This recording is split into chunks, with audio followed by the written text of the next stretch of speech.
Assalamualaikum warahmatullahi wabarakatuh. Pada kesempatan ini, Ibu sudah kita masuk kepada materi baru tentang perkembangan dan dampak perang dingin. Nah, sebelumnya kita sudah mempelajari respon internasional terhadap kemerdekaan Indonesia. Semua sudah siap untuk belajar pagi ini? Sudah sehat? Absen sudah mulai banyak. Ibu minta satu persatu kita mulai belajar dengan baik dan mulai membuka kameranya. Oke? Sebelum belajar, terlebih dahulu Ibu melihat dulu anak-anak Ibu sudah kelihatan sehat semua, segar untuk menikmati pelajaran pagi tadi.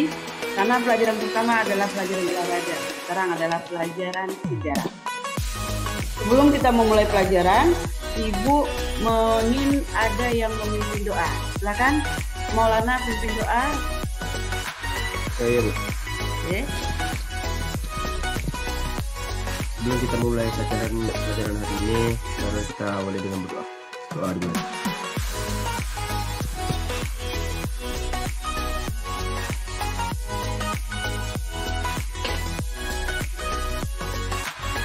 Oke. Doa selesai. Oke, sudah. Semoga dengan berdoa kita bisa melakukan pembelajaran ini dengan baik. Selanjutnya, materi kita ini punya keterkaitan. Kalau awal kita tentang reaksi, respon internasional terhadap luar negeri, negara-negara mana saja yang memberikan respon kepada negara kita? Banyak, Bu. Satu, ada India, ada apa lagi? Vatikan, apa lagi? Palestina. Negara mana yang tidak menyetujui kemerdekaan Indonesia? Belanda. Kemudian kita masuk pada materi berikutnya adalah perkembangan iptek. Perkembangan iptek berlanjut kepada revolusi hijau di Indonesia. Revolusi hijau itu telah membuat perubahan yang ada di Indonesia yang memberikan dampak positif dan negatif bagi negara Indonesia. Sekarang kita masuk kepada materi baru, yaitu perkembangan dan dampak dari perang dingin. Yang dimaksud dari perang dingin ini itu apa? Atau nanti kita akan mempelajari semuanya. Oke, sebelum kita memulai pelajaran, kita kalian untuk duduk lurus. Kita melakukan teknik stop sebentar, yaitu tarik nafas memberikan penyegaran di udara masing-masing. Oke, duduk baik-baik. Dan tarik nafas. Tahan. Rasakan pelan-pelan, lepaskan. Lanjut, sekali lagi, tarik nafas. Lepaskan pelan-pelan. Ya, lepaskan lagi. Sampai 3 kali, sekali lagi.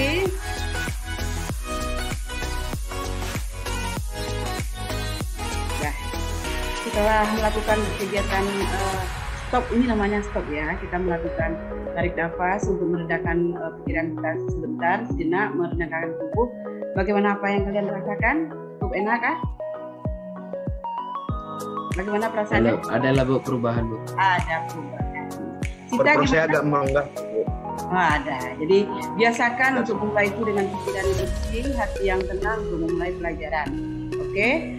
Dalam psikologi, Ibu sudah memberikan absensi. Pada materi perang dingin ini, Ibu akan memberikan film buat kalian. Kalian bisa melihat film ini ya.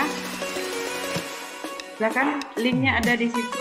Isi jempolnya, bagaimana perasaan kalian setelah melihat film tadi. Kalau lihat film horor, kalian seperti apa? Kalau melihat film sedih kayak apa, kalau melihat film pertentangan politik seperti apa, tentu mempunyai rasa ya. Tentu rasa kita tuh masing-masing berbeda-beda. Sekarang kalian bisa memilih materi apa yang akan diambil mengenai materi perang dingin. Oke, silakan tunjuk tangan. Siapa yang mau ngambil materi pertama terlebih dahulu? Yang mana materinya, Bu? Pilih sendiri. Nanti kamu, siapa dulu temannya, ada 4 materi di buku paket, itu akan nampak materi tentang perang dingin. Silakan. 1. Siapa yang milih pertama? Silakan, Jihan, pilih materi apa? Kemudian Konferensi Asia Afrika, Bu. Konferensi Asia Afrika buat Jihan. Boleh ngikut yang kedua? Siapa lagi? Fatma? Anwar? Politik luar negeri bebas aktif, Bu. Politik luar negeri bebas aktif. Ada dua. Kalian yang lain juga bisa memilih kemudian. Lanjut, Jihan dan Fatma. Oke, kalian diskusi, direkam. Nanti kasih rekamannya sama Ibu. Ya, Ibu kasih waktu 20 menit. Semua mempunyai partisipasi untuk diskusi. Ibu ingin nanti hasil dari diskusi ini dipresentasikan dan di-share-kan dalam dokumen. Untuk ini, setiap kalian membacakan hasil diskusinya nggak boleh lama ya. Kalau ada pertanyaan silakan, 10 menit saja paling lama. Faktor-faktor terjadinya perang dingin yang pertama itu ada perbedaan paham. Paham demokrasi liberal yang dianut Amerika Serikat sangat mengagungkan kebebasan individu, memungkinkan kapitalisme berkembang dengan baik. Hal ini sangat bertentangan dengan paham sosialis komunis Uni Soviet. Oke, lanjutkan. Assalamualaikum warahmatullahi wabarakatuh. Konferensi Asia Afrika. Pengantar Konferensi Asia Afrika atau KAA merupakan pertemuan negara-negara Asia Afrika yang diselenggarakan pada 18 sampai 24 April 1955 di Bandung, Jawa Barat, dengan tujuan memperkuat solidaritas dan persatuan negara Asia Afrika.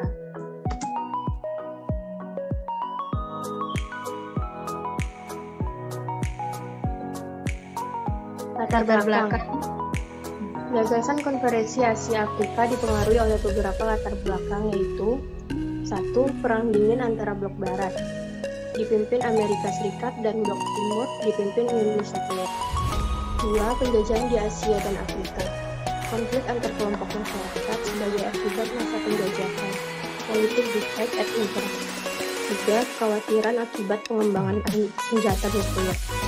4. PBB belum berhasil menyelesaikan berbagai persoalan dunia. Seperti perang dingin, pengembangan senjata nuklir, dan penjajahan suatu bangsa atas bangsa lain. Jalannya peristiwa.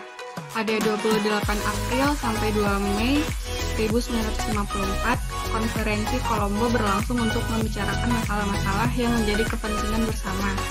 Dalam konferensi tersebut, Perdana Menteri Indonesia, Ali Sastronegoro, mengusulkan perlunya diadakan pertemuan lain yang lebih luas antara negara-negara Afrika dan Asia karena masalah-masalah krusial yang dibicarakan itu tidak hanya terjadi di negara Asia yang terwakili dalam konferensi tersebut, tetapi juga dialami oleh negara-negara di Afrika dan Asia lainnya.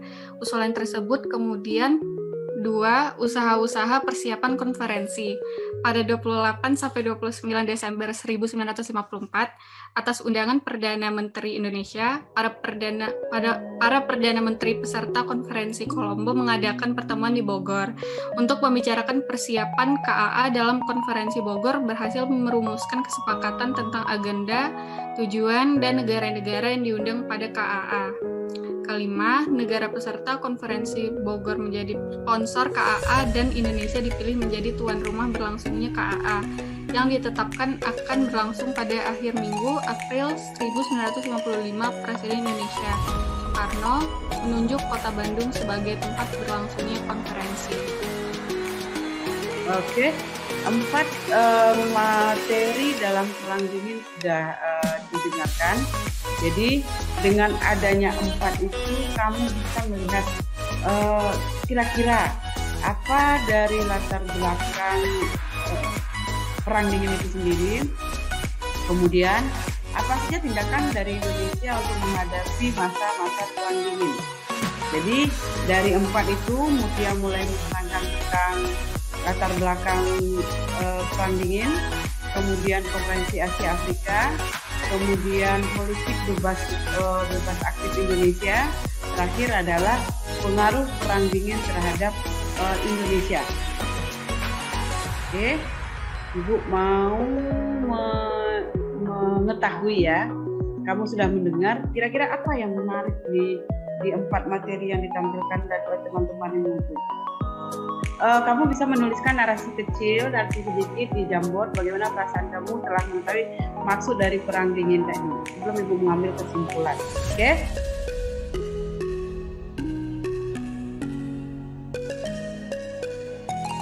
Baik, jadi bisa Ibu ambil kesimpulan di sini. Perkembangan dan dampak perang dingin itu bisa kita lihat dari sebelum memasuki generasi ini adalah anak-anak Ibu memahami peran aktif bangsa Indonesia, memahami PBB, memahami bagaimana. Jadi kita lihat perkembangan dampak. Perang dingin itu sendiri adalah satu periode terjadinya persaingan ideologi antara Amerika Serikat dan Uni Soviet untuk memperebutkan pengaruh negara-negara lain. Perang ini dimulai sejak Perang Dunia Kedua berakhir. Peristiwa ini dinamakan Perang Dingin karena kedua belah pihak tidak pernah terlibat dalam aksi militer secara langsung, namun masing-masing memiliki senjata nuklir yang menyebabkan kehancuran besar. Kita lihat Konferensi Asia Afrika yang dilaksanakan di Bandung. Hasil dari Konferensi Asia Afrika itu disebut dengan Dasar Sila Bandung. Pelaksanaan KAA itu terjadi pada tanggal 8 sampai 24 April 1955. Hal ini setelah dilaksanakannya Konferensi Asia Afrika, ada gerakan anti kolonialisme pasca KAA. Ini dibuktikannya dikeluarkannya deklarasi tentang pemberian kemerdekaan kepada negara-negara bangsa terjajah atau deklarasi tentang dekolonisasi. Lanjutnya, apa itu dekolonisasi? Pembebasan negara-negara jajahan di Asia dan Afrika diawali dengan kemerdekaan Indonesia yang diproklamasikan pada tanggal 17 Agustus 1945. Politik luar negeri Indonesia kita lihat. Pertama, lahirnya politik luar negeri itu karena pembukaan Undang-Undang Dasar 45 yang pertama. Kemudian kita masuk ke anggota PBB, kita masuk pada tanggal 28 September 1950 di New York. Nah, kita merupakan anggota ke-60. Politik luar negeri bisa kita lihat macam-macam ini yang jelas. Politik luar negeri ini adalah ide dari Bapak Dr. Andes Muhammad Hatta. Ini dirumuskan oleh Menteri Luar Negeri Adam. Ini sudah berlangsung cukup lama di Indonesia.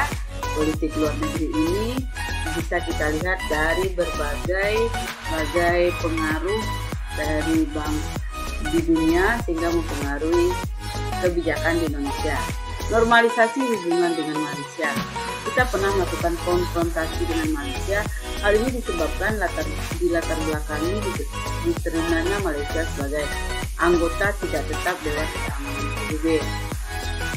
Kemudian pada masa Orde Baru kita sudah melakukan normalisasi dengan Malaysia.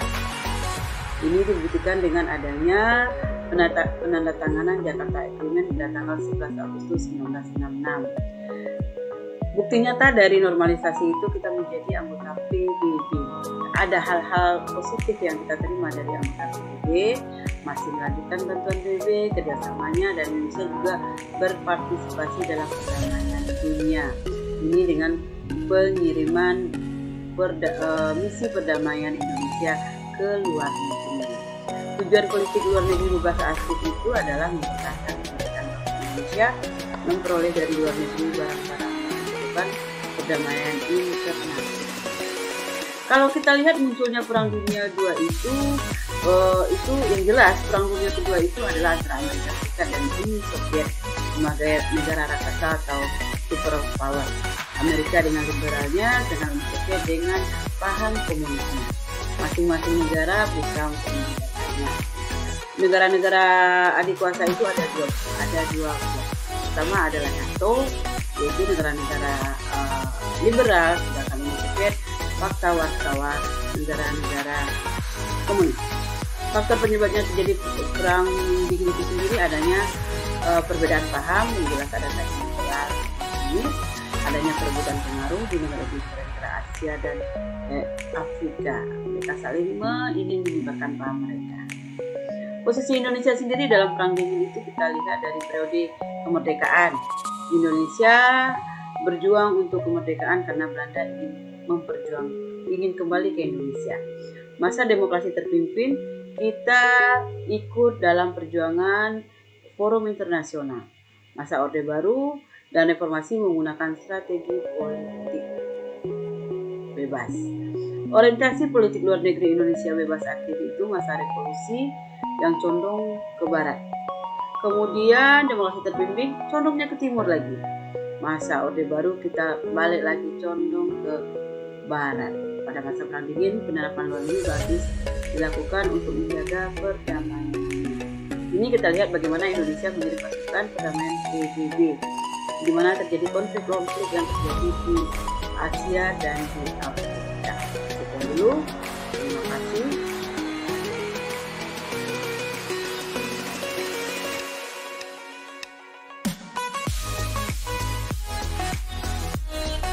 Sebelum kita menutup pelajaran, silakan dibacakan doanya supaya ilmu yang kita peroleh menjadi berkah. Assalamualaikum warahmatullahi wabarakatuh. Salam guru penggerak. Alhamdulillah, pembelajaran berdiferensiasi yang terintegrasi dalam kompetensi sosial emosional sudah dilaksanakan.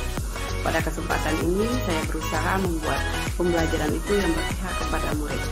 Respon dari murid itu sungguh sangat senang. Mereka sangat suka sekali karena adanya sumber pembelajaran yang berkreasi dan produk tagihan yang dimintakan sesuai dengan keinginan mereka. Dalam diferensiasi sosial itu tampak sekali bagaimana siswa dalam diferensiasi konten menghasilkan produk yang berbeda. Tapi pada pembelajaran sosial emosional ini saya melakukan tahap-tahap yang dilakukan sebanyak 3 kali. Pada awal pembelajaran, seperti biasa, menanyakan keadaan psikis murid dengan memberikan pertanyaan-pertanyaan pendapat mereka pembelajaran selama daring ini. Lalu, berdoa yang dipimpin oleh ketua kelas, dilanjutkan dengan melakukan apersepsi kepada siswa tentang materi yang telah dipelajari pada pertemuan berikutnya. Untuk menciptakan suasana yang lebih nyaman, maka saya mengajak mereka untuk melakukan relaksasi, yaitu dengan metode stop. Dengan begitu, mereka bisa menarik nafas sementara untuk merasakan kenyamanan. Pada kegiatan inti, saya mengarahkan mereka pertama kali adalah menyaksikan video tentang materi yang sesuai pada hari ini, yaitu perkembangan dan dampak Perang Dingin. Pada video tersebut, KSE kedua saya meminta mereka bagaimana perasaan mereka setelah melihat film tersebut. Ternyata setelah dilakukan pembelakuan itu, mereka membuat di Jamboree perasaan menegangkan, senang, haru, dan hal-hal yang membuat mereka suka terhadap film tersebut. Seperti yang telah dibagi pada kegiatan pembelajaran hari ini, mereka memilih materi yang mereka sukai. Pada pembelajaran KSE ini terdiri atas 4 materi perkembangan dan dampak Perang Dingin. Pada kegiatan inti juga dilaksanakan presentasi oleh siswa. Masing-masing anggota kelompok menyampaikan materinya dengan baik dan bersemangat. Setelah melakukan pembelajaran tersebut, KSE berikutnya yang saya lakukan yaitu meminta mereka untuk melakukan keterampilan berempati, yaitu mengungkapkan perasaan mereka dengan membuat narasi pendek. Narasi ini juga bisa dituliskan di Jamboree. Jadi dalam proses ini rasanya untuk kegiatan pembelajaran perlu juga dilakukan hal-hal pemantapan sosial emosional anak-anak, sehingga bisa menciptakan suasana yang lebih aman dan nyaman. Dengan begitu akan terlihat bagaimana pembelajaran itu berpihak kepada murid. Dalam pelaksanaan selanjutnya, saya juga menyadari banyak hal-hal yang harus diperbaiki.